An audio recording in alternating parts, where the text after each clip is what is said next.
கம்முன்னு இருக்க வேண்டிய இடத்துல கம்முன்னு இருக்கணும், கும்முன்னு இருக்க வேண்டிய இடத்துல கும்முன்னு இருக்கணும். இது யார் சொல்றது? திரு விஜய் அவர்கள். அரசியல் அப்படி இருக்க முடியுமானே? கம்முன்னு இருக்க வேண்டிய இடத்துல கம்முன்னு இருப்பேன், கும்முன்னு இருக்க வேண்டிய இடத்துல கும்முன்னு இருப்பேன். திரு விஜய் அவங்ககிட்ட கேளுங்க, ஐயா கம்முன்னு இருங்க, கும்முன்னு இருங்க, பேச வேண்டிய இடத்துல பேசுங்கன்னு நீங்க விஜய்கிட்ட சொன்னாவே நல்ல அரசியல்வாதியாக வருவாங்க. இவ்வளவு பிரச்சனை நடக்குது, இவ்வளவு சண்டைகள் நடக்குது.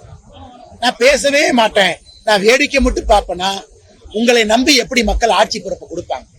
தப்பா தப்புன்னு சொல்லுங்க, சரியா சரின்னு சொல்லுங்க. ரோட்டுக்கு இந்த பக்கம் இருங்க அல்லது ரோட்டுக்கு இந்த பக்கம் இருங்க, நடுவுல நின்னா எப்படிங்க ஐயா? வண்டி நடுவுல தானே வரும். அதனால திரு விஜய் அவர்கள் நியாயப்படி மக்களுடைய உணர்வு இன்னைக்கு எந்த பக்கம் இருக்கு?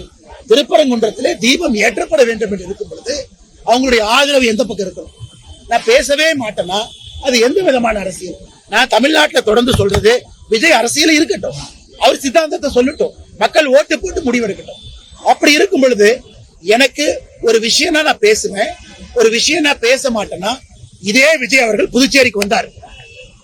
நம்முடைய ஆட்சியில, கூட்டணி ஆட்சியில ஒரு எம்எல்ஏ மந்திரி ஆயிட்டாரு, அவரு சிறுபான்மையர் அப்படிங்கறக்காக அவருக்கு பொறுப்பு கொடுக்கணும் விஜய் பேசினாரா இல்லையாங்கண்ணா?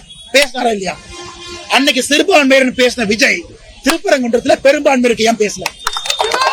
இதே புதுச்சேரிக்கு வந்து சிறுபான்மையர் எம்எல்ஏவா இருக்காரு, அவருக்கு பொறுப்பு கொடுக்காததற்கான காரணம் அவர் சிறுபான்மையர் பேசிய விஜய் அங்க பெரும்பான்மையர் மக்கள் துன்பத்தில் இருக்கும் போது ஏன் பேசல?